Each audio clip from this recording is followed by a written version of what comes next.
Hello, everybody. Today I'm joined by Jon Freeman. Jon has an MA in Human Sciences from Oxford University, and he is a certified master trainer and acknowledged thought leader in the Graves developmental theory, aka Spiral Dynamics.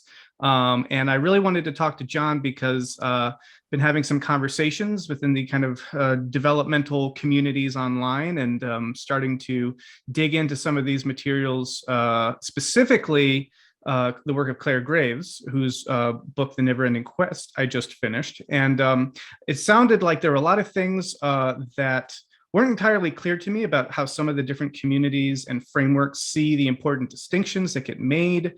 And kind of, I intuited certain kinds of fault lines and distinctions that to me, seemed just like they warranted some investigation and exploration. And because Jon is such a kind of proficient thinker within the spiral dynamics framework and has a lot of experience, very impressive long-term experience with these frameworks, and is certified at kind of multiple levels to teach this material, and just has a deep knowledge of it. I thought this could be really fruitful. So anyway, thank you, Jon, for coming on. And I don't know if you have anything to add to that. Well, thank you for inviting me. It's a pleasure to be here. Cool. Well, thanks. And so, let's jump into it. I discovered developmental theory through the work of Hansi Freinacht, who's sort of in the metamodernist community. And that sort of opened me up to the whole field of study. After that, I started digging into a lot of the primary sources. Well, actually, first I turned to Wilber, sort of a meta-psychological comparative approach, synthetic. And then I started digging into the primary sources and, started to read the Robert Keegan and the Claire Graves and the, Susan Cook-Reuters and the various kinds of actual primary texts here. And I'd read Spiral Dynamics first and was sort of like, okay, and we can talk about that a little bit, but like the relationship of spiral dynamics to the work of Claire Graves. But it wasn't until I read the work of Claire Graves himself, the Never-Ending Quest, that I thought, oh, this is some really solid stuff I can sink my teeth into. And I just felt like I got the kind of the full picture a lot better. At the same time, though, I'm aware that these different frameworks and some of the different communities around them that use these different frameworks see really kind of sharp divides in meaningful ways, which sometimes to me comes a bit as like I'm often feeling like, well, aren't we basically all kind of talking about the same thing here? But for example, spiral dynamics and integral, there's a long history there. So I wanted to not so much focus on the drama and try to like get into the history of what happened to these interacting movements and people and all that, but I really wanted to get into the work of Claire Graves and to see what maybe I'm not getting if I'm thinking about it maybe too integrally or too much in this sort of mode that's been maybe too much influenced by these other frameworks. So maybe as an intro, could you set up, maybe just give kind of a synopsis of the work of Claire Graves and what kind of makes his model unique that sort of is different from maybe the other kinds of developmental models that some people might be familiar with.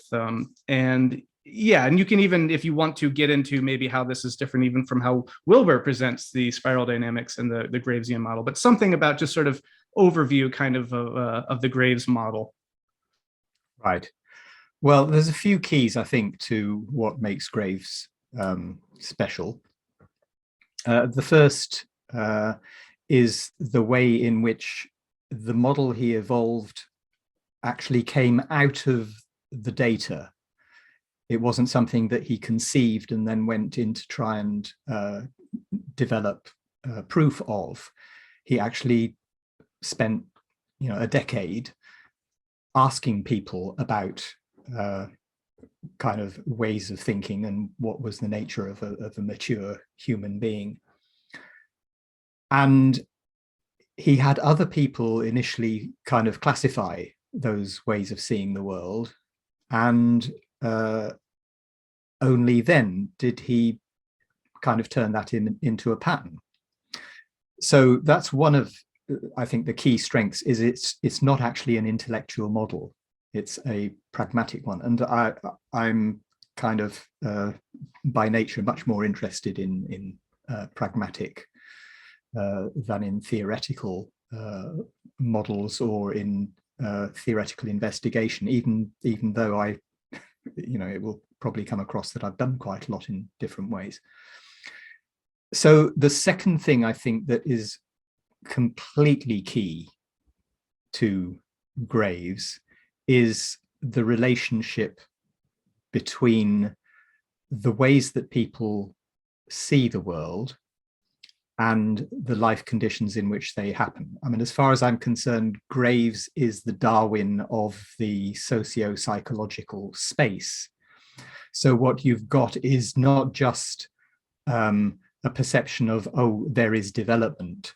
You've got a very strong perception of why does change happen and what is the nature of the relationship between the change that happens in human thinking and the reasons that it happens. And the first thing we teach in a level 1 training is the dynamics of change before we ever talk about stages. So that is one of the key things that for me is in Graves and in Spiral Dynamics, but absent from Wilber. And then I think I would maybe say that the third thing is the perception that Graves brought to the nature of the shifts, firstly as they happen in the stages that we refer to as first tier, and then in the depth of what he had to say about the distinction between first tier and second tier. And I think we've developed, certainly I've taken that into, I would say, new spaces because of what's been visible in research and in understanding of psychology and all sorts of things. I've taken that into I would say, a deeper space because Graves knew it instinctively. I mean, when he called it the momentous leap, he knew that it was big. I think what is now much more capable of being described is just why and how it's different and why the shift between the tiers has a very different character than the shift between any of the individual stages that came before. Okay, that's helpful. That's good. I like lists, and then we can kind of unpack some of this.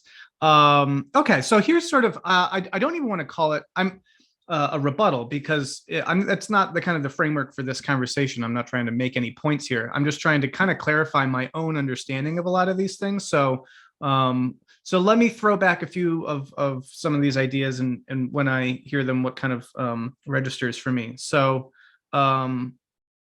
and again, because I let me just preface this by saying this too. There's much I'm sure that I need to have clarified for me here. I read, say, The Never-Ending Quest, and it seems to dovetail pretty well with a whole bunch of other stuff that I've read, and so my inclination is to be like, yes, this is an accretive. It's building up and building upon all these other things, and kind of fits together very nicely. And yet then I encounter, say, in some of these online discussions, oh no, it's very different and it's very unique. And I'm like, I don't understand. I don't get it. So that's what I'm trying to, one of the things I'd like to try to figure out in my own mind. So, so in some of these, one of the things I'll be throwing back will be questions about what I see as a lot of the overlap.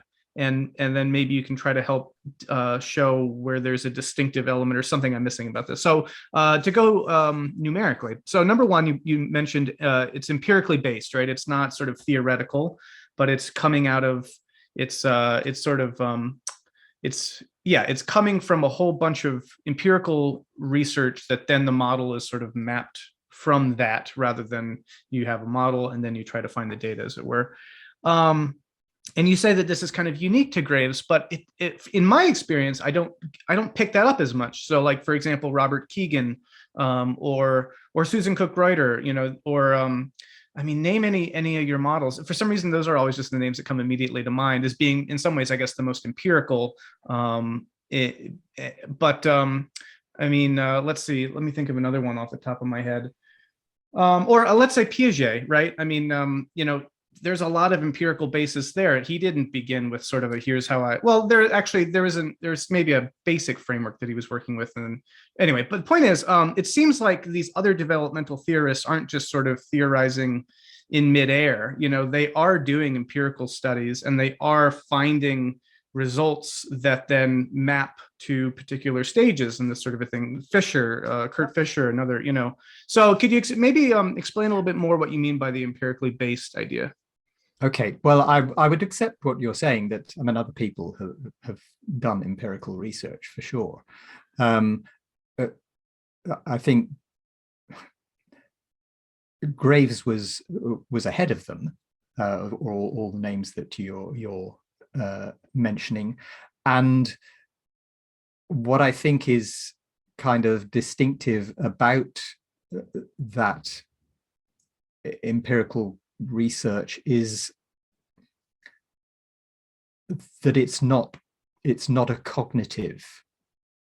purely cognitive set of questions that he's asking. So what he's bringing out of that is that what's being described in the spiral, and the reason why it becomes, I would say, a model of why all the others actually work the way they do. Why Keegan, why Greuter, why Torbert, why whichever one you pick, and why you can fit all of those alongside Graves, is that he's bringing out the deeper sense of what is it that causes people to think the way that they think, rather than typically coming up with, well, yes, this is what we can show, this is what people think or how they think. So, and summarize that, if you can, briefly, like what is it that he's saying explains that? Are you talking about here the life conditions as how they match with the worldviews, or is there something more in depth? Well, it's about, let's use the word priority codes. That is the one that comes a lot in Don Beck's formulation. That what you get in the stages that are being mapped out by Graves is these are the ways that people think in order to optimize their way of life in these life conditions. And so this is why it's a map of values systems. This is what people value. This is what's important to people. This is what people think makes their life work. And so that the fact that it's values-based gives it a different, a kind of different way of being, a different reason for being than what I would see in the more kind of cognitive developmental models. Sure. Right. Okay, that makes sense. So if you take something like the model of hierarchical complexity, or the work even of Fisher, as I understand it, it is very, it's sort of almost logically based, that there's a hierarchy of well, you need this before this. And so this kind of, it's very kind of conceptual cognitive, whereas this model is much more focusing on, if you live in, let's say, a tribal society, the way that you're thinking is going to be matched to kind of that context in a way that's going to shape your thinking. If you live in an industrial society, you're going to be shaped by that context, and therefore these things are going to shape your values. And so we can understand these, which is a different approach. Is something like that what you're saying? Well, it is. I just want to do a kind of a yes and to that, because yes, there is a sequence to the development in terms of a evolutionary timeline of social groupings going from kind of hunter-gatherer bands through tribes, through villages, cities, etc., to the modern day, in which there are things like, well, there just is more complexity to life, and and there are different things which come with that complexity in order for human beings to manage the conditions that go with that, and that's what kind of forms the description of the stages. But when you look at the spiral, you have to be willing to see multiple kind of timelines and multiple perspectives at the same time. Sure, right. So these ways of being don't just kind of come out of the ether. I mean, I've written a book about parenting according to the spiral. And the reason I wrote that is because the stages that we have gone through in that kind of societal evolutionary terms, they are first present in the individual. So you go, doing it very shorthand, you go from helplessness and kind of total orientation towards survival day to day in beige, through the beginning of a development of who are we together, which is what underpins kind of tribal identity. I'm starting typically with the bonding with your primary family, and then through the stage, red is the emergence out of, well, I am part of this social collective, into, oh, I've got an individual identity, and I'm actually going to start doing the things that happened in the terrible twos, and I'm going to say things like no and mine, and I'm beginning to establish a will force of my own that is what is going to take me through the establishment of my personhood. And you can build on that through schooling, learning the codes to live by, the blue rules, and you can kind of continue from there. The principle I'm trying to get across is that that what shows up in the big picture or in the social collective also exists there. And I could draw exactly the same map for this is the evolution of an organization, from its start as a couple of entrepreneurs into being a global, mega corporation. Yeah.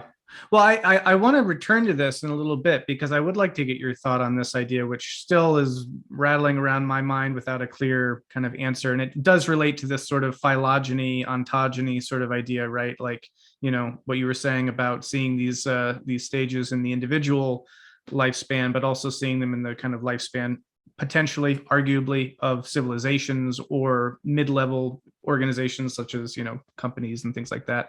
And I wonder about why that is, but let's hold off on that. I only was just bringing up the tribal, let's say, an industrial distinction, just because it seemed like a set of different stages that you could kind of see very clearly that they're based in different life conditions, and so it leads to a different. Indeed. Yeah. Absolutely. But now this is a good segue into this other point though too. So point number 2 on your list about this issue, that this is something that's sort of unique to Graves's model, that makes him sort of the Darwin of these developmental models in your mind, is this pairing, this helix pairing, right, of sort of the worldview, but also the life conditions, and that they're paired together, and that's what explains them basically.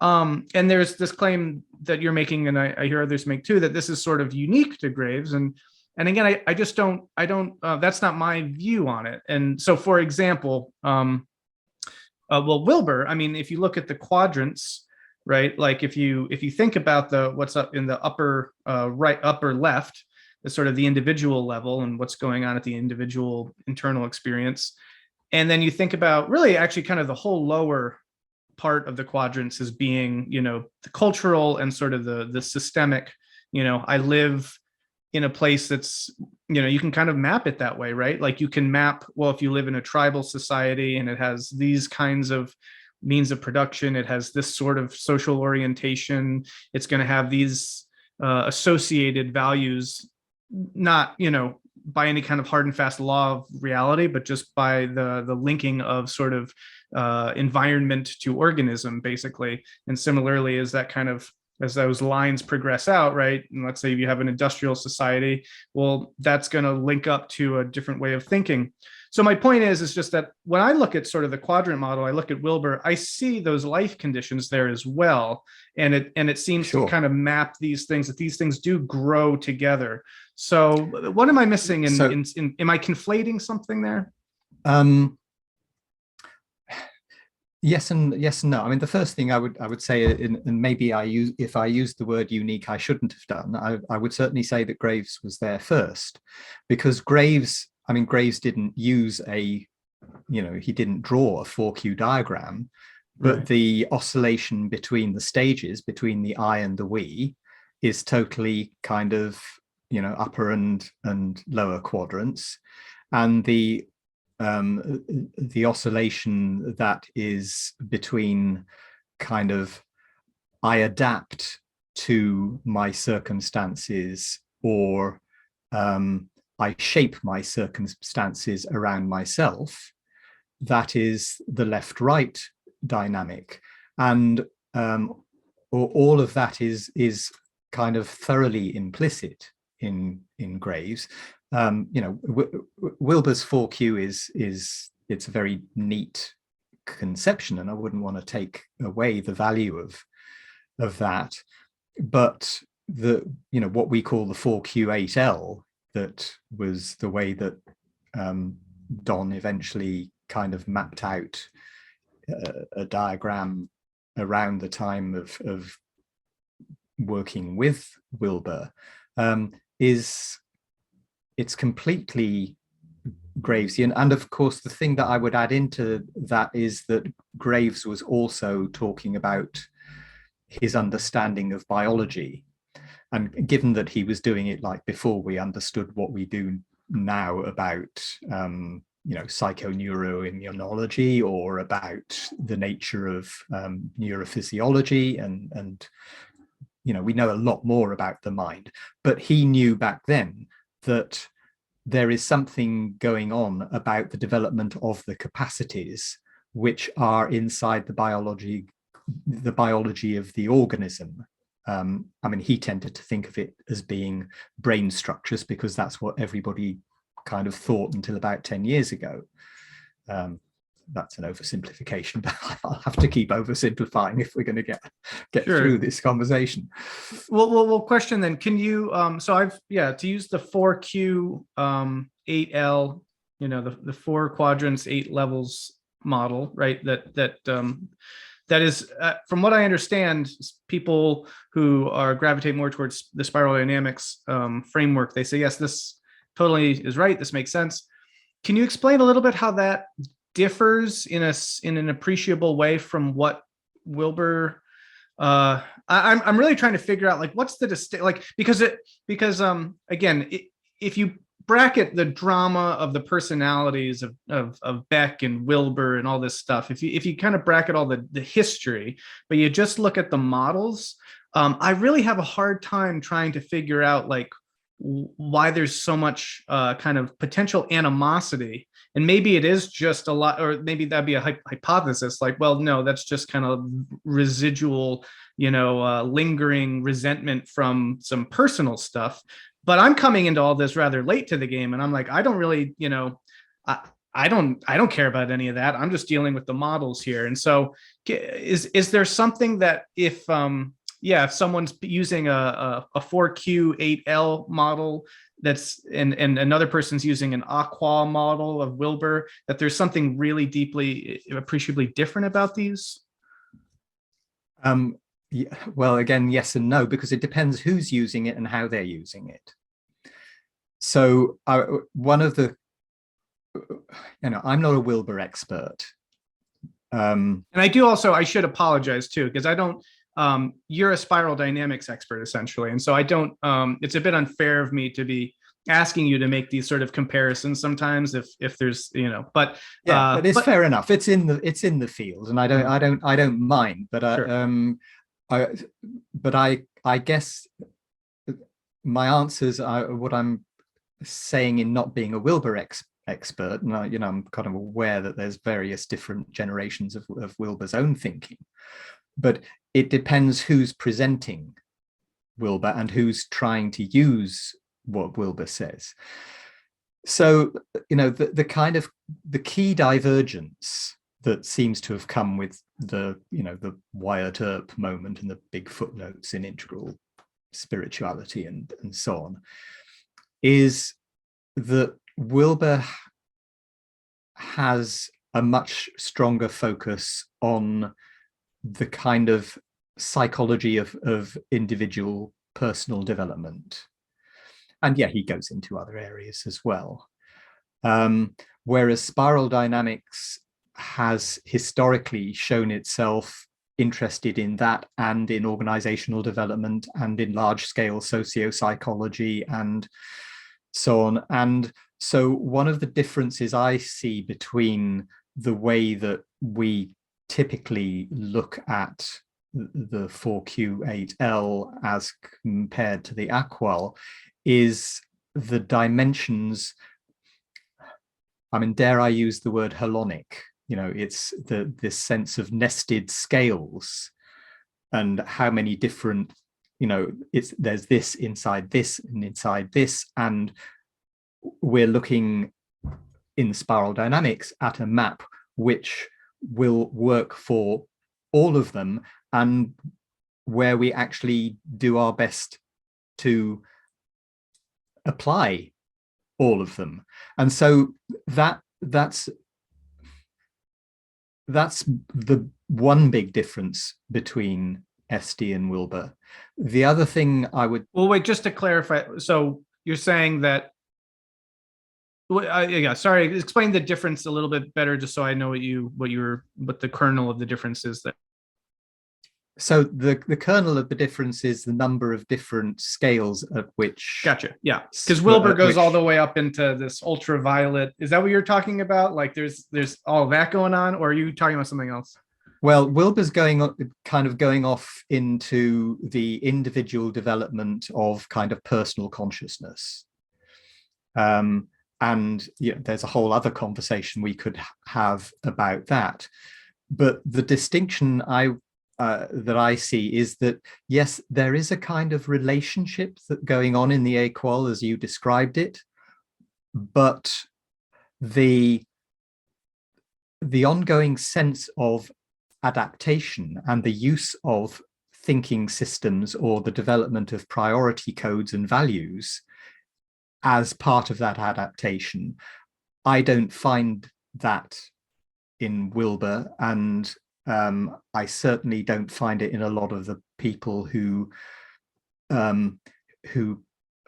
present Integral or who critique Spiral from their perspective of this is what Ken said about Spiral, or what we've picked up from the multiple kind of incompetent presentations of Spiral that are out there in the world.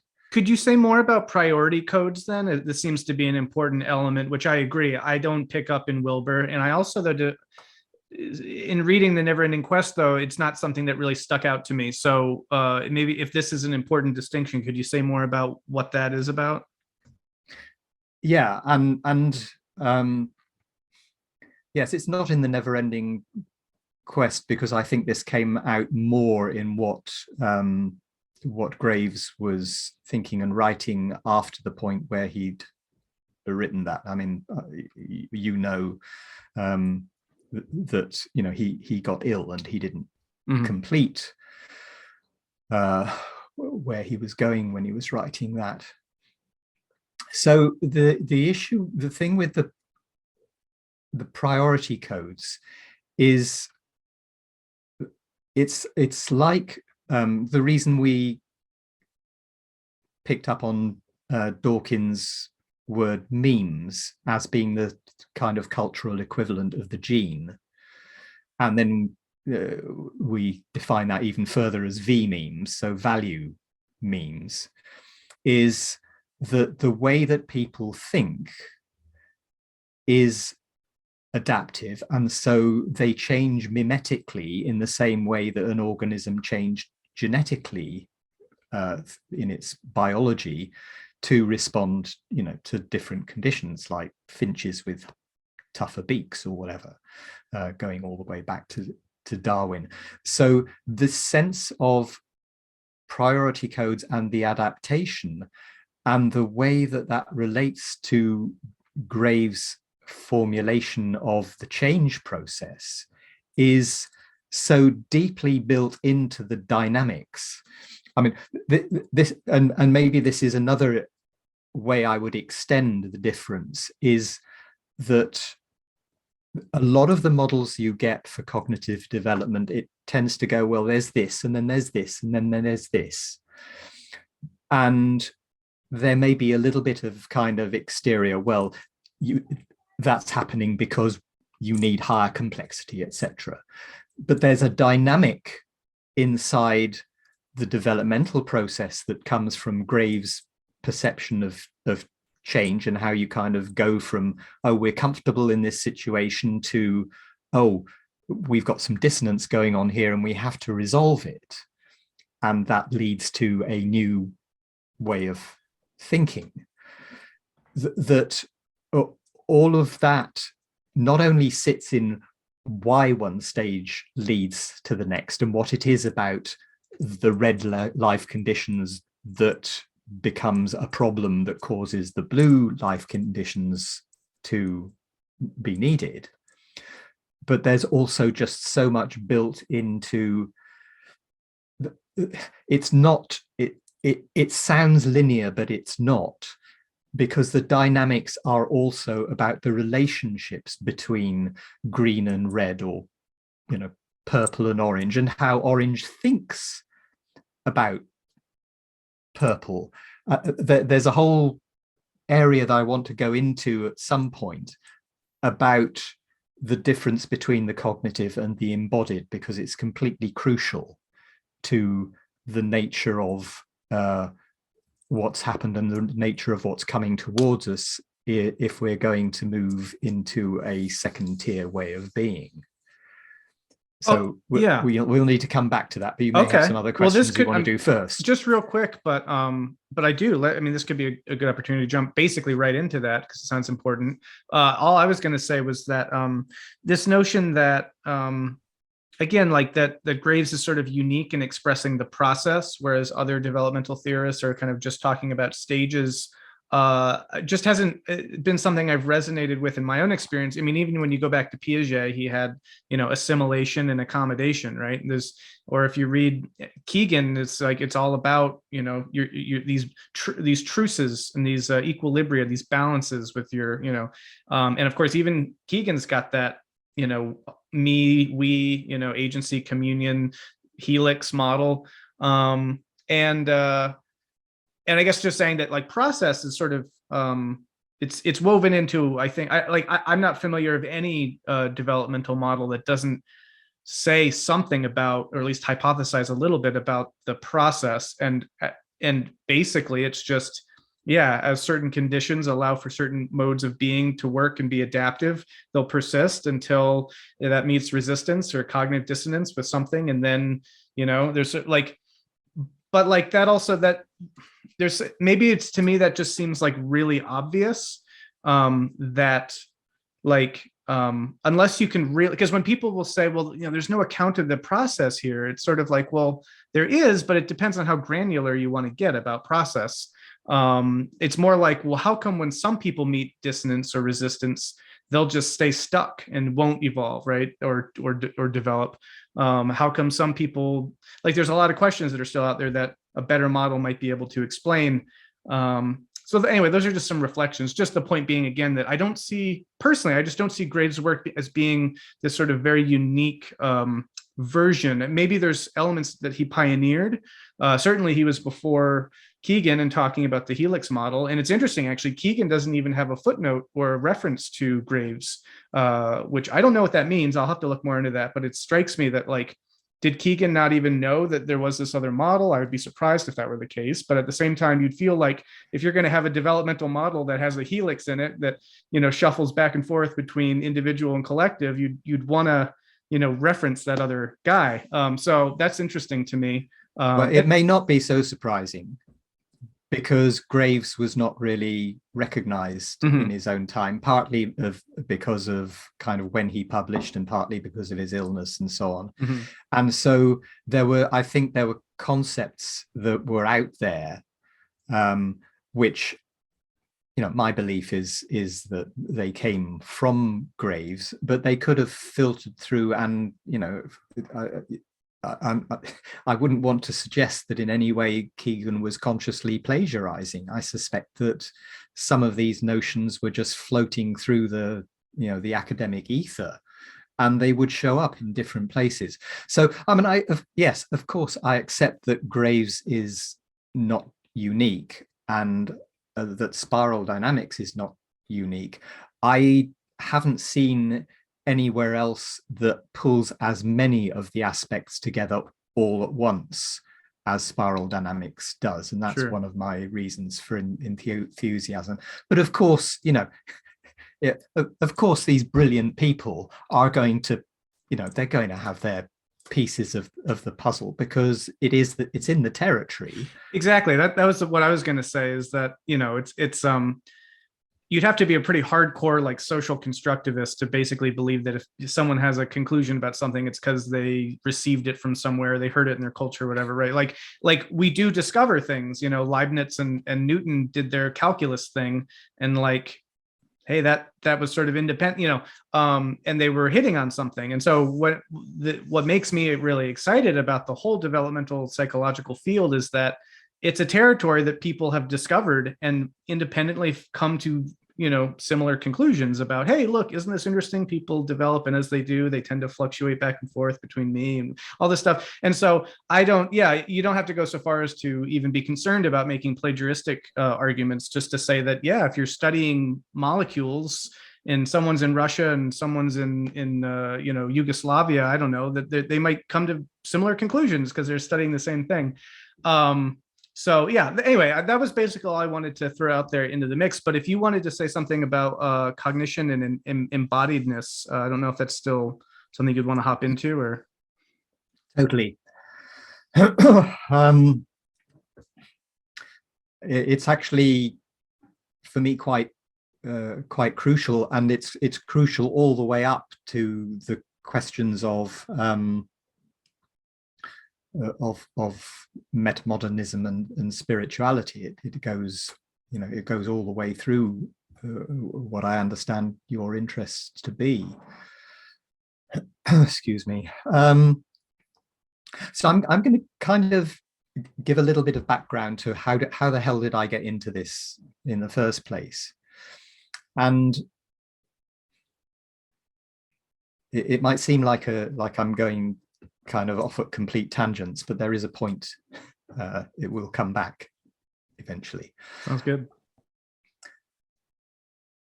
So I was brought up a rationalist and an atheist, and I was kind of successful at life from the outside, but not very successful from the inside. I had a marriage that wasn't working. I was getting stressed. I had all sorts of things going on that caused me to start looking for, there's got to be something else here. I've got to find a solution to this.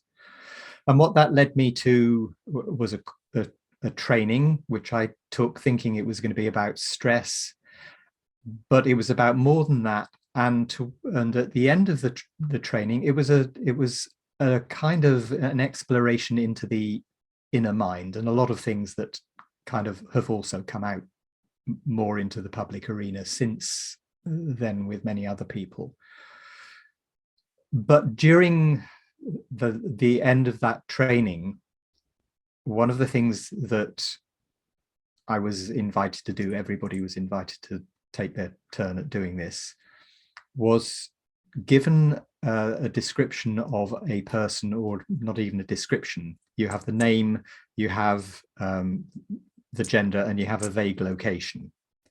And you're given the task, using the tools you've been taught, to say what's the illness that this person has, which somebody somewhere else has written on a card, and somebody, it's all very kind of double-blindish and so on. And to get the bottom line of the story, I was encouraged to, because I wasn't getting anywhere with coming up with any information, and somebody said, well, why don't you use one of the techniques is you put this person on like they're a spacesuit. And the instant I did that, I wanted to kind of screw up my face in pain. I wanted to tilt my head to the left, and I said, does this person have a brain tumor? Now, for me, that was an absolutely huge and gobsmacking, jaw-dropping moment, because as a rationalist, I'd been taught a science which said, well, you can't possibly have done that. And so what that led me into was kind of more study of intuition, more study of kind of but it was the case that on the other card that was what it really was, is what you're saying. Yes, well, okay. Good that you asked. Yeah. Yes, it was. That was exactly what was on the card. And so I mean, I went through decades of further exploration. I became a teacher for that method for a while. So I taught other people, and I saw them also have intuitive or psychic experiences. And it generated a question for me about, well, there is this description of the world in science, and it's all materialistic and so on. And then there's this other thing going on, which is about a connectedness.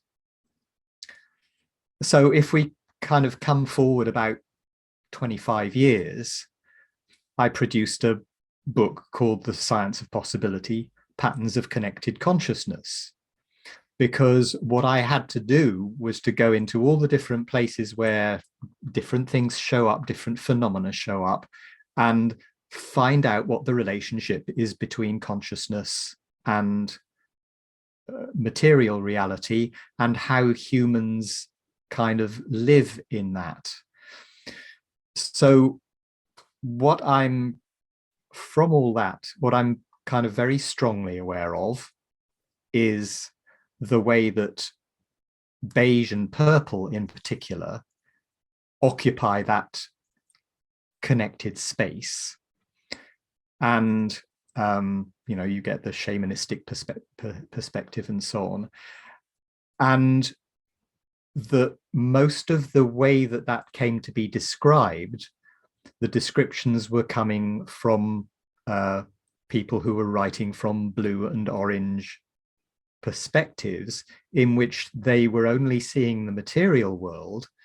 And therefore, what was happening in shamanism was superstitious and magical thinking.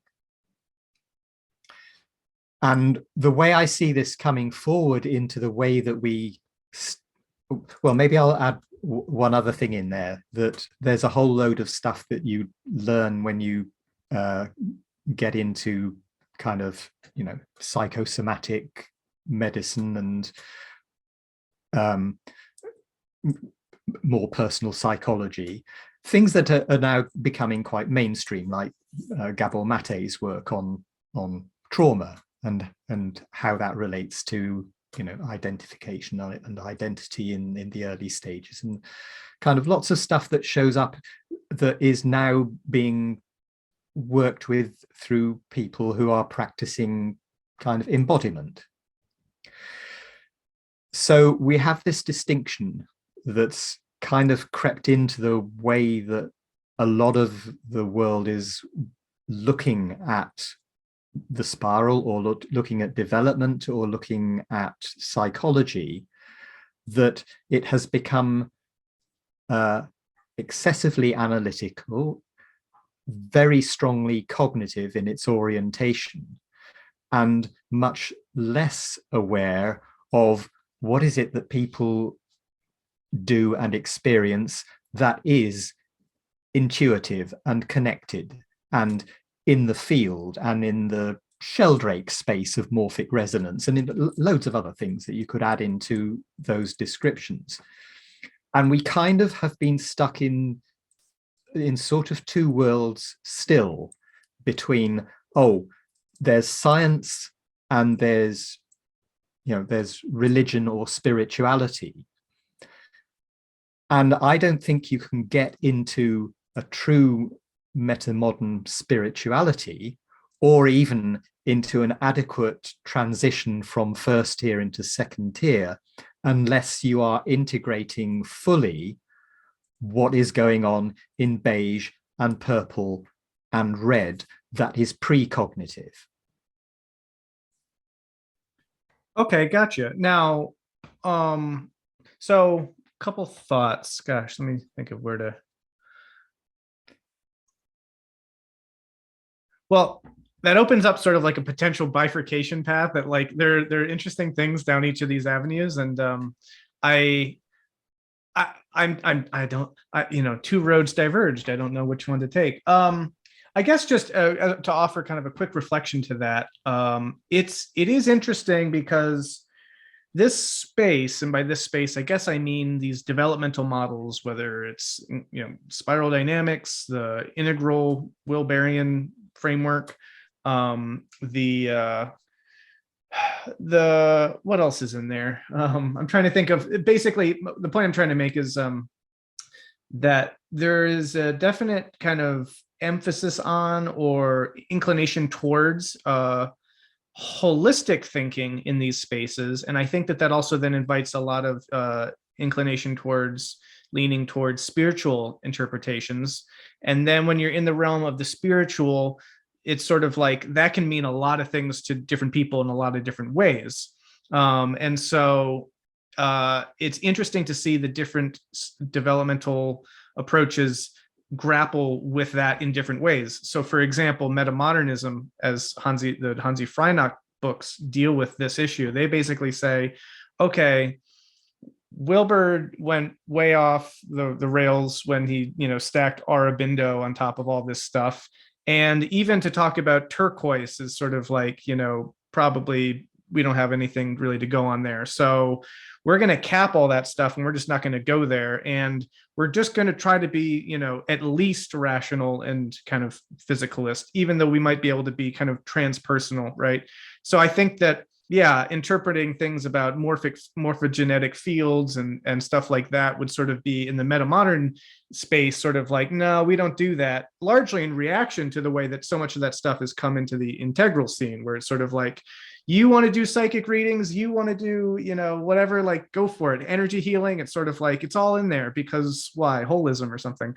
And so there's sort of some reaction to that element. And I guess I'm just saying that because what you're getting at is really interesting, though, because I guess cards on the table, I like to default towards the kind of, how do I put this? I'm not a reductionist by any means, and I'm not just a materialist, in large part because of complexity science and emergence and things like that.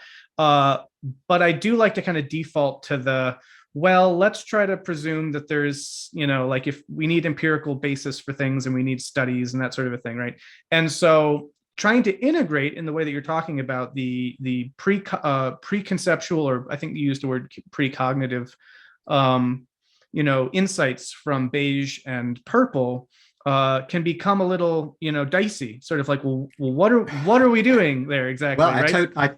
I totally get where you're coming from, and sure. In a way, I mean, I spent 25 years working through that in myself because of my own training. But that was what when I wrote The Science of Possibility, mm-hmm. the goal was to converge mm-hmm. the two things that sure. had diverged, and that I see as still, that divergence strongly influences the way that we look at things. And it's kind of, it's why I can't really go where Hansi goes, mm-hmm. because if you don't understand the actual underlying nature of reality and what consciousness is, mm-hmm. then turquoise isn't going to make any sense, and nor is sheldrake. And so, you need to get into an understanding of what is it that drives the universe. Now, Yeah, I'm not going to try to answer that question right now, but it's a good one. I'll happily answer it. Okay, go for it. You come up with whatever you wanted to ask first. Oh, okay. Well, not that I'm not interested in that question. It's just that trying to throw an answer into the mix on that one is sort of like that would take us on a whole other related, but a whole other tangent or open up another can of worms. What I was going to say was I was going to ask you what you would make of the interpretation that I mean, are you familiar with Keegan's work at all, for example? Because there's so much. Not deeply, no. Okay. Yeah, I'd love to do some kind of a conversation or comparative, just get into it in some way between looking at Keegan and looking at spiral dynamics. There's a lot of overlap there. But one model that he's sort of using is that one of the processes that's going on in development isn't just that you're working with a set of sort of adaptive strategies that then maybe isn't adaptive anymore, and so you kind of level up, as it were, but that also what you're doing is you're becoming, you're able to make your former subjective experience an object of awareness, and you're able to then reflect on it and use that to kind of, so you're continually what you're kind of living through, you're able to sort of continually keep stepping outside of and being like, oh, I was living through that.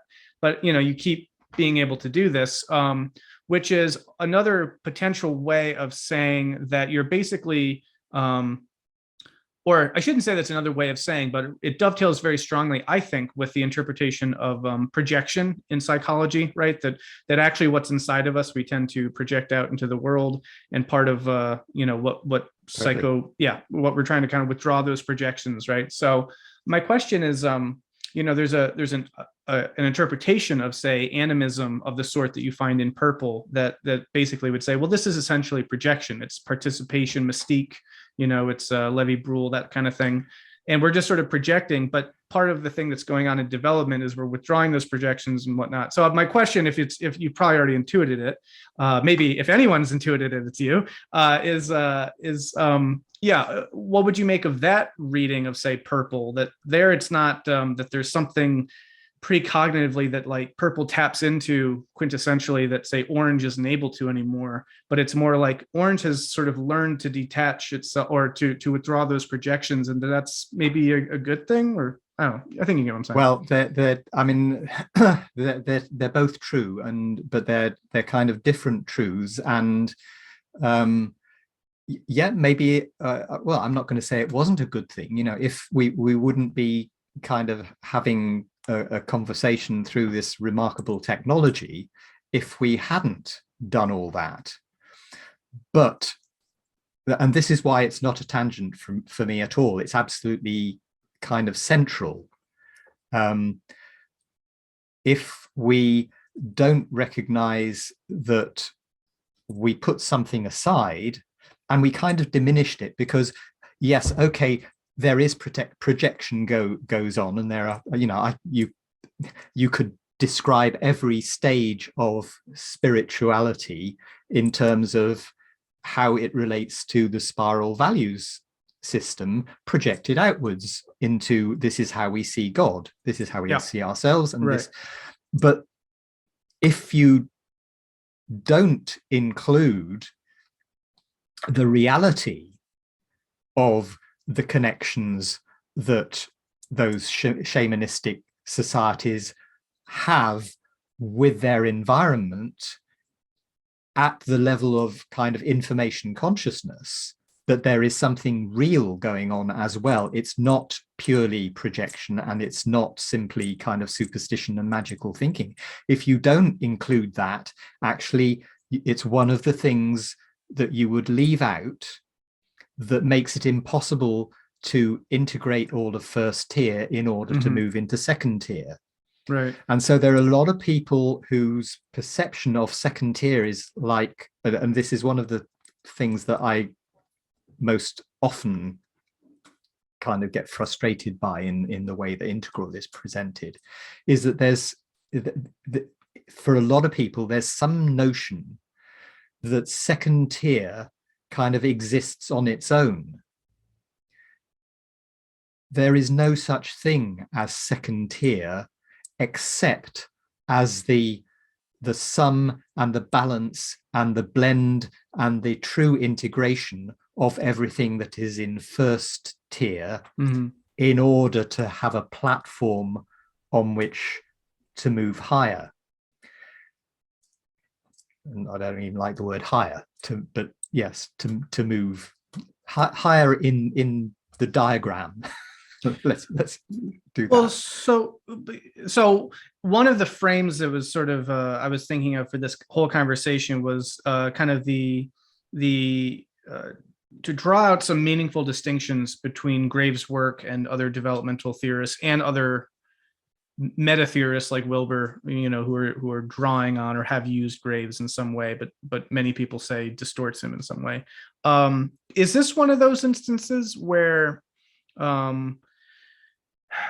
so maybe the easiest way of asking this question is, why not use a word like higher, right? Because in the integral model, there is this very clear sense of like the presumption is there essentially, and it's more than a presumption, I think, that as this development is occurring, that this is you're getting higher, you're moving towards something good. If you're higher up on this ladder, then you're, of course it's like, yes, well, it's not really a ladder, it's sort of a ladder, but it's more like a chain, or it's more like a nest or whatever. There's some equivocation in there, but there's definitely the sense that like you climb the ladder to heaven, and like, then you're more aware, you're more enlightened, you're more complex, etc. Growth to goodness, that sort of a thing, very much in Wilber's model.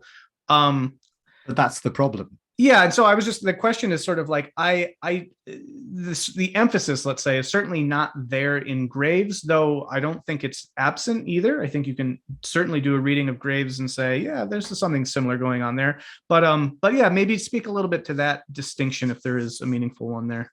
Yeah, I mean, Graves somewhere, he uses the phrase "up the existential staircase." Right. So yeah, that is present. The trouble with higher is it leads to all sorts of kind of false conclusions or false implications to be drawn. Yes, of course, there is a sense in which greater complexity and increased capacities, that is an improvement. But at the same time, if that leads to a devaluing of beige or purple or red, which are completely embedded in who you and I are and completely essential to our being, if it leads to I mean, I don't want to go down the Nora Bateson thing, but it does lead to the things that kind of she is allergic to, which sure. is where people get compartmentalized and they're somehow made to be inferior. I mean, what Graves was very explicit about, I mean, he, one of his famous oft quoted things is, damn it all, people have a right to be who they are. Mm-hmm. And his view of adaptive success was, well, you are in a thinking system operating priority codes that fit the life conditions you're in. So, any implication that people who are operating in purple, who are in purple life conditions, are somehow inferior or primitive, completely and utterly misses the point. And that when we denigrate, let's say, the shamanistic perception of reality and the value that it has when you're living so deeply in that connection with nature, what it then leads to is that we don't recognize how much we damn well need it now, because our elimination of that perception is what's caused us to go, or part of what's caused us to go completely toxic in our materialistic implementation of Orange, because we don't understand our relationship with the world. And so ultimately turquoise is going to become really important, because you have to get past, you have to do the yellow thing and get past, oh, we need to understand the systemic relationships and the flex flow and all the complexities of that. But actually, there is a huge call coming from the world that yeah, we've got to get ourselves back to the garden. I actually had for half of today, I had in my mind the song, which maybe be before most people's time, but the song that Joni Mitchell wrote, Woodstock, which has a couple of lines, one of which is about I don't know who I am, but life is for learning, which kind of is a characteristic of, you know, the boomer and post-boomer generation. And then there is the chorus, which says, we are stardust, we are golden, and we've got to get ourselves back to the garden.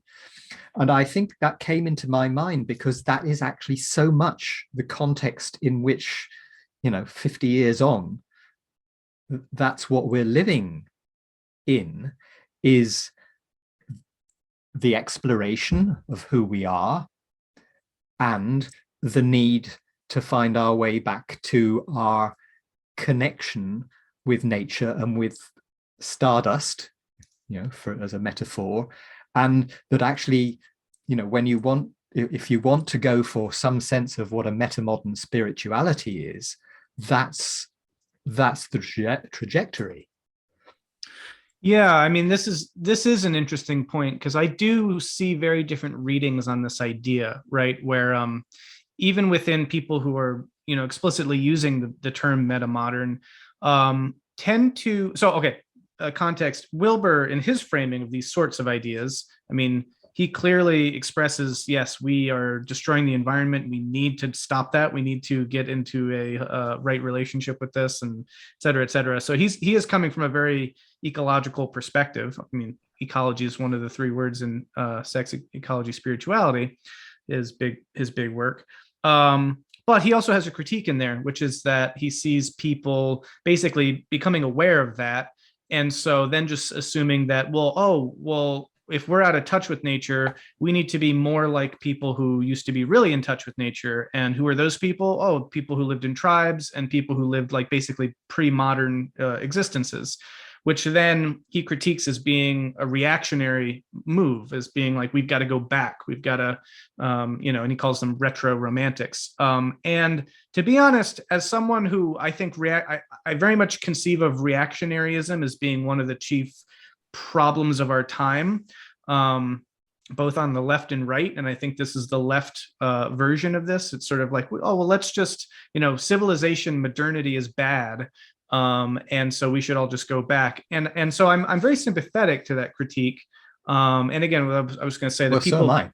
Okay. So I think what you're implicit in what you're saying is that we need to do that in a balanced way, such that, you know, we don't just lop off everything after purple. Obviously, we just need to bring more purple up into, you know, well, I'm probably mixing a bunch of metaphors here, but you understand spatially anyway. Yeah. I do, and I mean, and you know, the green rejection of orange, which is kind of necessary for green in order to emerge, when you're looking at the kind of why the spiral builds the way it is, that's part of what's necessary. But if that then flips into that kind of over romantic notion of what purple is, or what the tribal purple was, then that prevents us from being able to actually integrate, because we can't bring the awareness, you know, again, this is what runs through and is the reason I wrote Science of Possibility, which has this, it has the strapline patterns of connected consciousness.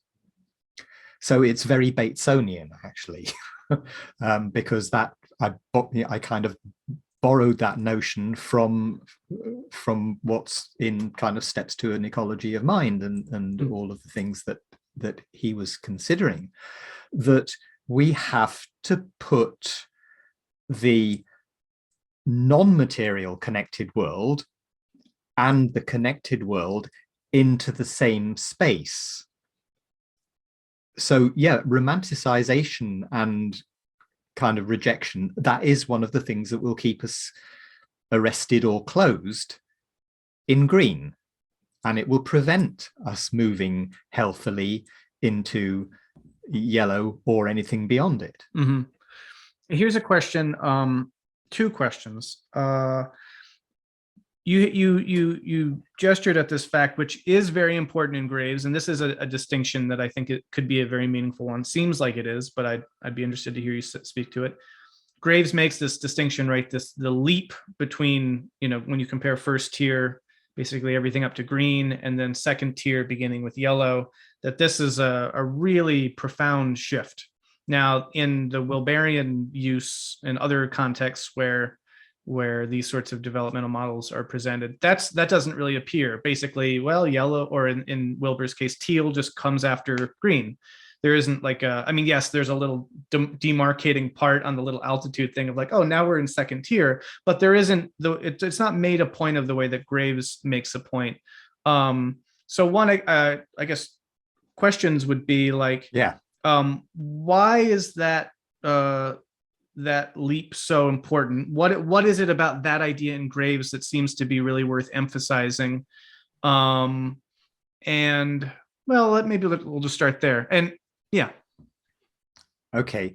So, I mean, the fact that all the first tier stages, basically, they've kind of predominantly rejected what comes before. And I'm just going to kind of do the caveat that nobody is in a stage. We are, if we were to do a value match test of either of us, we would show all of the thinking systems from purple upwards. We can't test beige. We would show them, they would all be turning up, and they would turn up slightly differently on different days. But if we kind of just allow the notion that that we are in this situation where where there is a kind of progression from one to the other, typically they, at least in terms of how people would describe their experience, they reject what was before. And yes, there's kind of the oversimplified notion of transcend and include that sits alongside that. But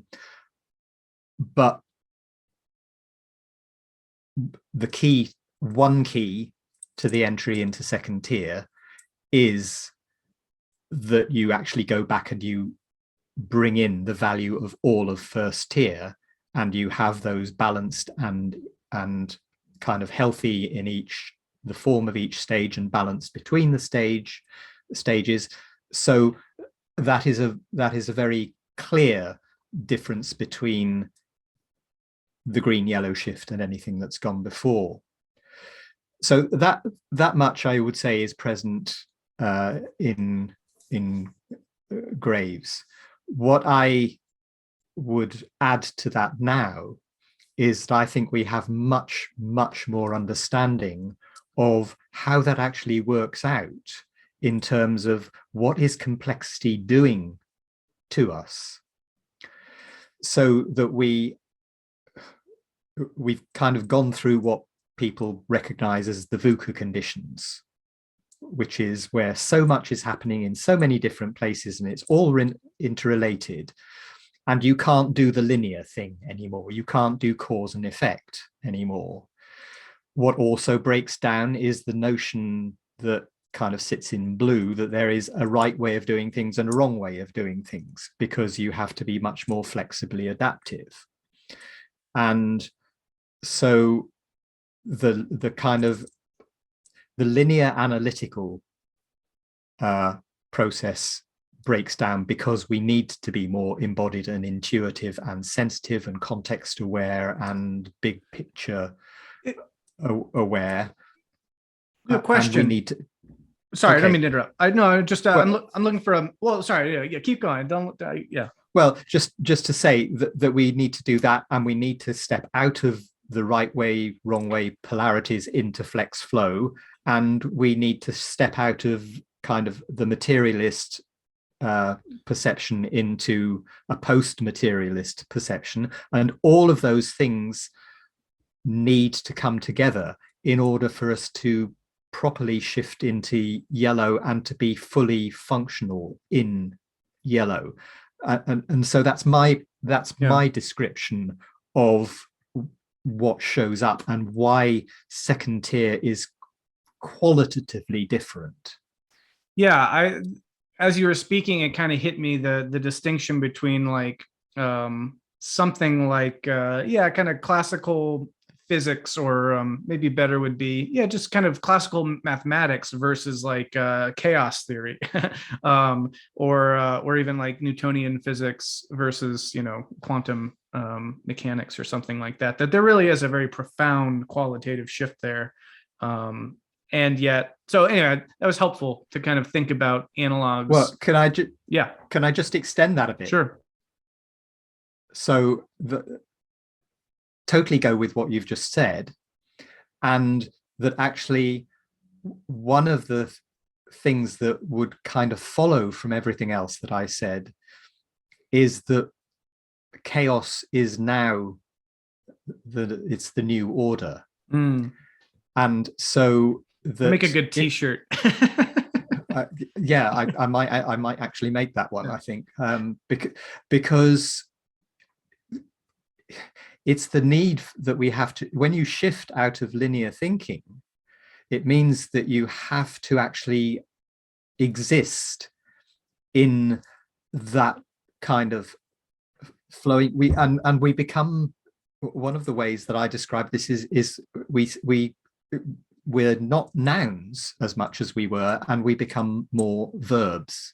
Yeah. And we don't have a language for this, but the nature of existence, the nature of being, the nature of experiencing as something which is kind of, it becomes built in to the way that we operate.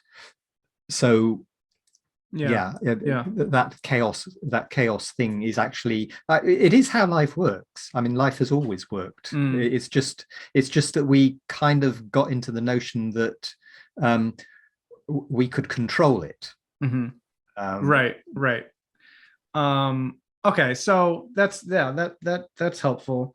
A couple more questions related to some of this thing, stuff I'm trying to parse out here. One of the things that, I have two questions, and I'm not sure how related they are. Maybe I'll start with this one. You were talking a minute ago about how, here's a way of putting it. All right, so, and actually on the topic of sort of linearity, there's something about kind of thinking about these things as sort of a spectrum, the way that you find it in kind of integral thinking, that I tend to think much more about the relationships of adjacent stages. You can understand orange very well when you consider how it's reacting against blue, and you can understand, it's sort of like they all kind of make sense in that sort of adjacent way. But you were talking a little while ago about like sort of comparing them all to each other. So like, what is the relationship of purple to yellow, and et cetera, which is an interesting thing, because I think that might be an element of something that doesn't come through as much in the kind of integral framing of this. I also don't know how important doing that is. Maybe it's really important. So I don't know. Could you speak a little bit about to some of that, maybe? And if it's not important, you can just say, it's not important. No, it is important, because when I talked about the balance, I have slides which kind of illustrate, this is what happens if you take purple out of the organization or out of the personality. This is what happens if you have a huge bloat in red. And this is what it does to the balance of the stack. And this is how, how the organization will behave as a result of that. And yeah, if you're trying to do work with an organization and you don't recognize this has no purple layer, it has nothing that holds people together, like this, that's what you get often post takeover or post merger situations.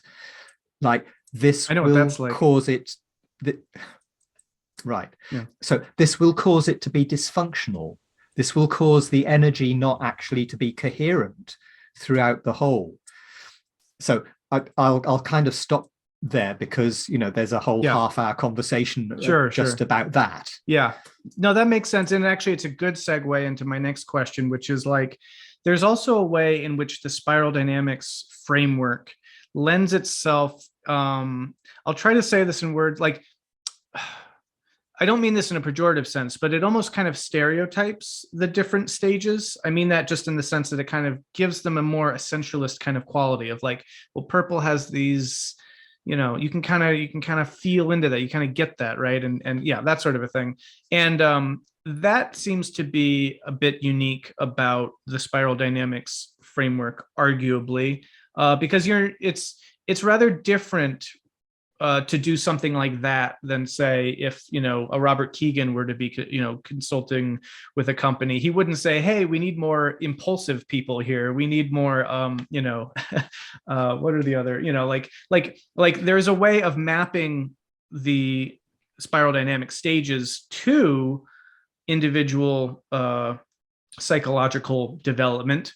And oftentimes, like if you think about red, right, like it's easy to think of red as being well, I'll put it this way: at the psychological level of an individual, if you're kind of living in a red worldview, and let's not even say you have a red life conditions, let's say you live in the modern America, there's a sense of red is aggressive. It's it's very sort of egocentric, self-focused. It's very kind of manipulative even. But it's also very much about wanting to be respected and honor. And like if you just say all those things, none of that sounds particularly good. No one would say, hey, we need more people in this context that are manipulative and egocentric and demand respect. Yet in a spiral dynamics context, you can kind of be like, well, we need a little more red here because we need that warrior spirit and we need stuff like that. And in that sense, there seems to be something really significant that these are different things going on. So that's one way of getting at this question I wanted to ask. And I don't know if you want to speak to that part of it first. Well, I would hope that if I speak to that part of it, I might address whatever the whole is that you were heading to. So, and I mean, yeah, the misunderstanding around red has been very strong. It's partly because a lot of the green perspective is so interested in consensus. It doesn't understand the individuality of red. So when I talked about the child development, healthy red, the development of a sense of, I know who I am, I can actualize myself in the world, that is actually a hugely important, it's an essential healthy part of development. And when you bring that into the organization, that becomes the kind of driving force that actually supplies energy. And yes, the downside is that it might be impulsive, but the upside is that it actually has impulse. So if you don't have that energy present in the organization, it will tend to be a bit of a limp dick, actually. Gotcha. All right. Well. So here's the second part of that question, though: is the downside potentially to this sort of again, I'm using stereotype just in the sense, and I could probably find a better word, but something like essentializing. There's a reification element going on here of like, it's like it's a whole gestalt, something like that. part of the downside of that is that it seems like it's very open to be confused with other things, and that certain things can't be separated then in meaningful ways. And I'll give you an example of what I mean. So like, for instance, on the topic of red, and this comes up in integral context, and I think it's a really insightful point that helps explain certain things that we experience in society. When you think about the language of green and postmodernism, and exploring the historical oppressions and the marginalizations of groups, and that whole kind of ideological framework around power dynamics and that sort of thing that comes out of a reaction to orange, those ideas, those terms, that framework can often be, or it can be, and it seems like it often is, articulated with a strong kind of red, engine behind it. It's sort of it becomes sort of weaponized, and it's not really working anymore in this sort of highly kind of refined, hyper nuanced sort of way. It kind of becomes a blunt instrument, and then you get things like the woke mobs, and cancel culture and stuff like that. Obviously that in turn gets then pilloried and caricatured and vilified in strange ways by other folks and other perspectives. But the point being that there is something going on to that. And like, to look at sort of someone being like, oh my gosh, that person said a word that we now know you're not supposed to say, and they did that 20 years ago, that means that like they need to be totally shut down. Like, I would almost say that's kind of a blue rules kind of more perspective, taking the language and the ideas of green and imposing them. But my whole point is that it's very easy for the what and the how to be confused here. It's sort of like someone could look at someone and say, oh, you're standing up for racial equality and trying to support marginalized groups, etc. That all sounds very green, right? Because it's using all that terminology. But if the how of it is actually, kind of through basically piling on and attacking people and kind of not doing any of the other things that green should be doing, and actually, integrating effectively, then actually it's more like, oh, this is actually just kind of a red kind of thing going on here, but using green language. And so again, this kind of is open for theorizing there. It's kind of the theory sets that kind of thing up. But it seems like it's very then easy to kind of conflate a lot of the what and the how when you've kind of made the essences out of these particular stages. So could you speak to that a little bit?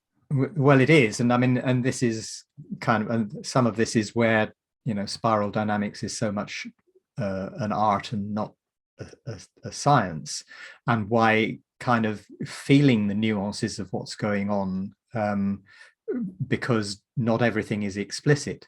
So one example would be, I indicated that green tends to be a bit blind in its understanding of red, but that also extends into it kind of has a shadow with it, so it doesn't actually operate from a healthy red. Sometimes when it goes into it becomes it kind of becomes enraged, and what also tends to go along with that, there's a lot of stuff that arises in green contexts, which my perception is that it actually goes into blue, but where blue would be kind of one, that there's a sense with blue that you have a one right way that is externally defined.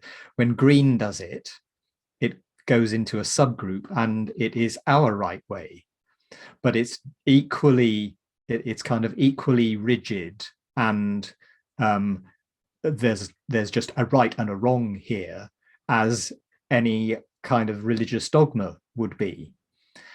So yeah, it's green, but with hidden stuff inside it, and what you're describing is kind of an example of the way that, well, you can see and describe on the surface, this is what's showing up strongly, and in the kind of the quick simplistic or simplified description, and we need to use those, otherwise we kind of never have any conversations, but that you always need to know that when you're doing those simple shorthands, okay, there's something more going on here, and let's look at kind of what the detail of that is.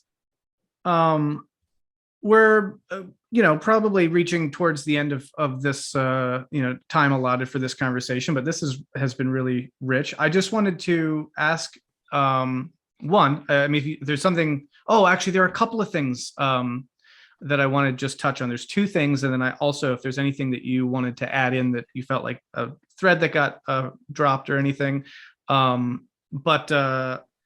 Well, first I'll just ask you: is there anything that you wanted to throw in or clarify or bring into the mix before I have the two questions for you?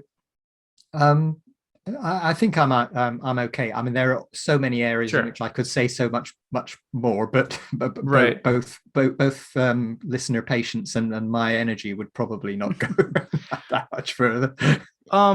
Right. Well, I wanted to, way at the beginning, we started talking a little bit about the phylogeny, ontogeny thing, and I didn't want to leave that just totally, as a unpursued avenue. So I wanted to ask that.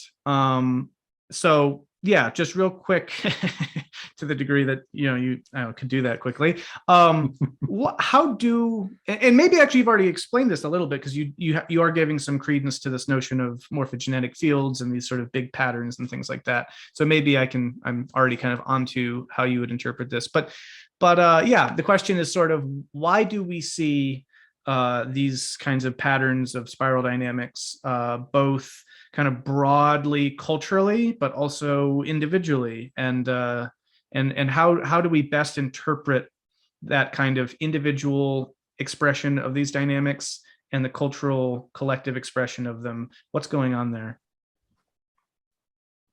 Good question. Okay, what's the short answer to it? I guess the short answer would be that the dynamics of an evolutionary or a developmental process that we see in the spiral and at the kind of socio-psychological level, they're actually the same dynamics that are present in all of life, and that you could map the same tensions. Actually, I would say in a crude form, I have mapped the same sort of tensions all the way up through kind of atoms and amino acids, and all the way up through the nature of creation, that there is always a process of self-balancing, self-organization, dynamic adaptation, that the spiral just continues those dynamics. So it's one of the reasons I'm enthusiastic about SD, is because of the extent to which it totally fits in that sense of life as a process and the nature of ecologies. And yeah, I'll leave it at that.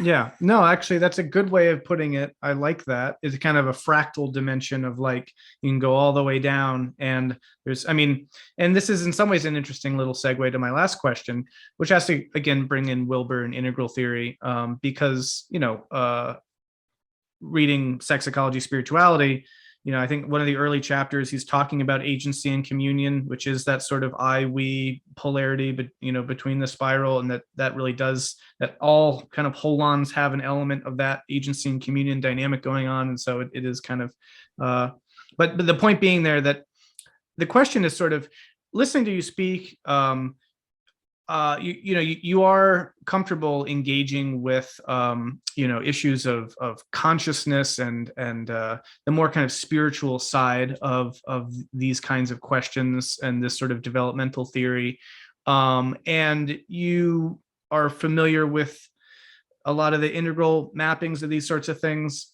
and so I guess the question is sort of like, what's your take on the spiral dynamics integral tension?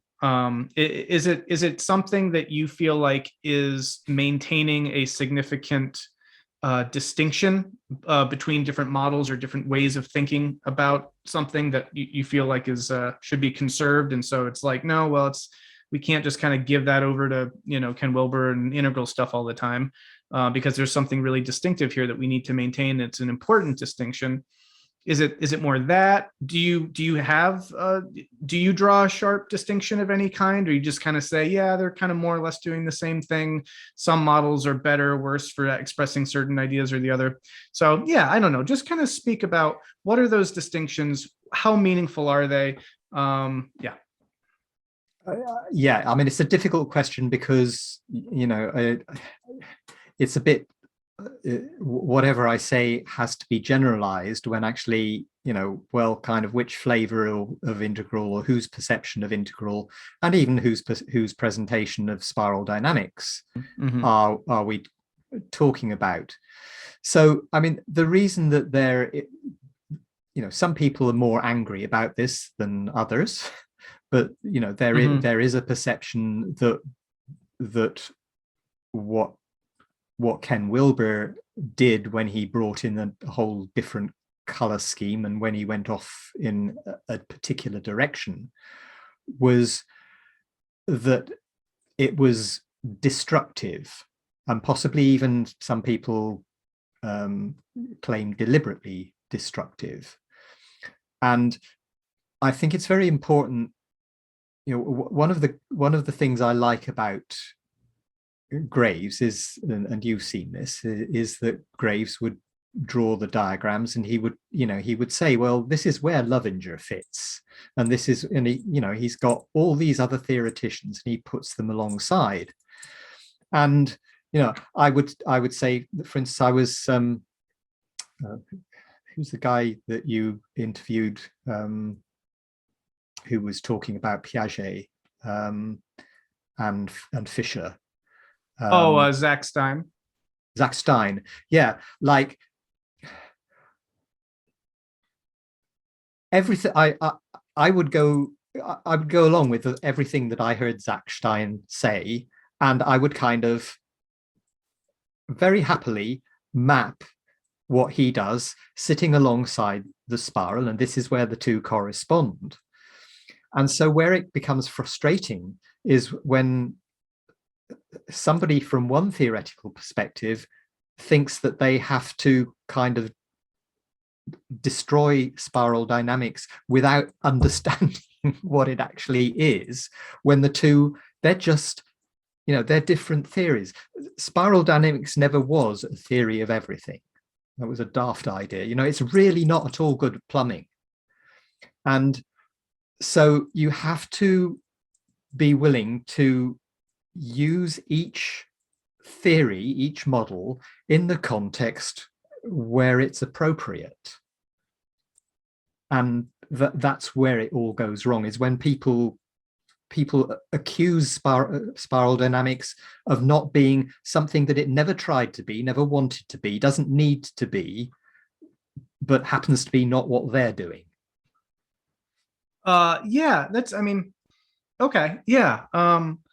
So it's just interesting in kind of the takeaways from all this for me is like, I still, you said the word just a minute ago that when people use spiral dynamics and don't understand it, and maybe even implying Wilber in that context, but like, and I mean, this has been leveled against me. Oh, well, that's all well and good, but you clearly don't understand it. But like, after reading the Graves book and spiral dynamics and talking to a bunch of other people and comparing other meta theoretical models and comparing individual models with other models, like, I feel like I get it. I just don't see what I might be misunderstanding still. I still don't see this sort of like, gosh, and I think what you're pointing out is that it's highly contextual. So if someone's kind of using integral theory, to say one thing, and they're talking to someone who gets spiral dynamics, and the person maybe doesn't even understand integral theory, and maybe the person really understands spiral dynamics, in which case, yeah, there's going to be some disconnect. But it's like, theoretically, right? Like that would be like saying, I could read Hamlet and think it's about plumbing, let's say, right?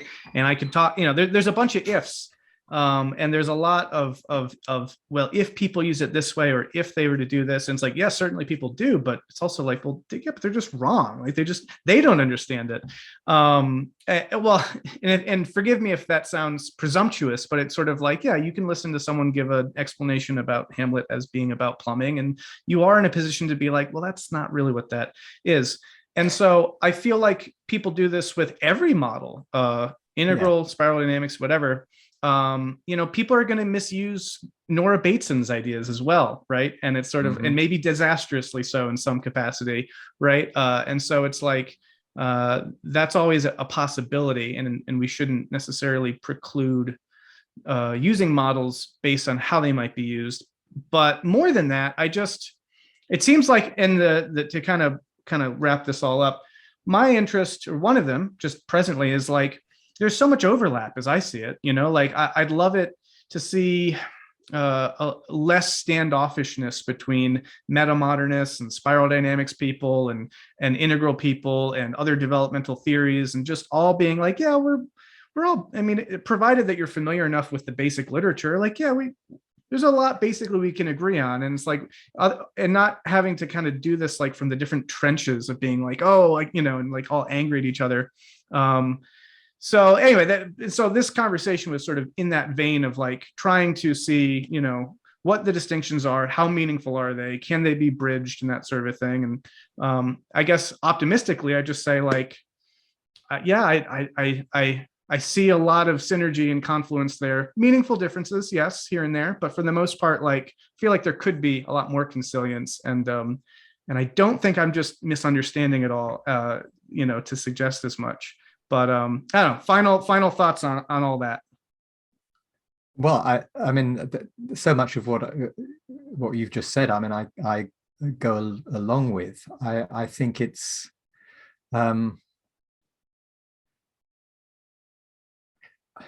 when what I find difficult is when people make criticisms of spiral dynamics, not about what it is, but about what they imagine it to be, which it isn't. And so that's when I kind of tend to talk about, well, come on one of my courses and then see whether that criticism still holds, because so much of it is actually out of kilter with, well, this is actually what we teach. And people who might misunderstand how you apply it when you go into a company. Oh, we test everybody and then we tell them who they are and what they've got to do.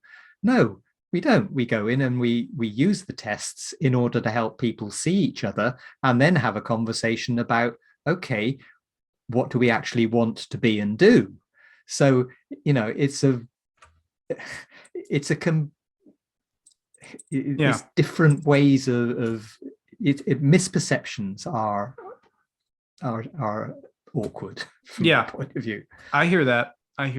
And I think that there's able of that happening in all the communities internally, and then looking at each other, and getting it all right obviously is a very hard thing to do, but there's a lot of misperception and misconception that I think we can both agree, here's to trying to not fall into those traps and to clear up some of that. And I hope there's more conversations like this, whether that's between you and me or you and other folks. And I just hope to see a lot more cross-pollination between a lot of these communities, because if we can get past some of the, some of our sticking points, I feel like there's some productive things that could come from all that. And I appreciate you so much for this conversation and chatting with me. Is there anything that you'd like to direct people to, a website or anything that you're up to that you want to share? Well, if people want to see kind of what I'm about, www.spiralfutures.com is where a lot of the SD stuff and a lot of my more kind of esoteric things into kind of consciousness, etc. The Facebook group Access to Possibility is a good place to join. Actually, I will be doing more there. No, I mean, it's been a bit, it went to sleep kind of through the pandemic, not because of the pandemic, but because I kind of engaged elsewhere. So yeah, those are I think the main two places. And to, you know, if people want to look up my books on any suitable bookstore, not necessarily one named after a bunch of trees, well, go ahead. And just to say, in response to your last comments, yeah, I'm grateful to the opportunity to have this conversation, and for the fact that you are doing the kind of work that will hopefully move us bit by bit more towards greater synthesis and shared understanding. I mean, I do, you know, of course, I share the desire for that to happen. Well, that's in all our interests. Thank you very much. Appreciate that very much. Jon Freeman, thank you so much. Appreciate it. This is a great conversation, and yeah, more to come in the future. So take care, my friend. You too, Brendan. Thank you.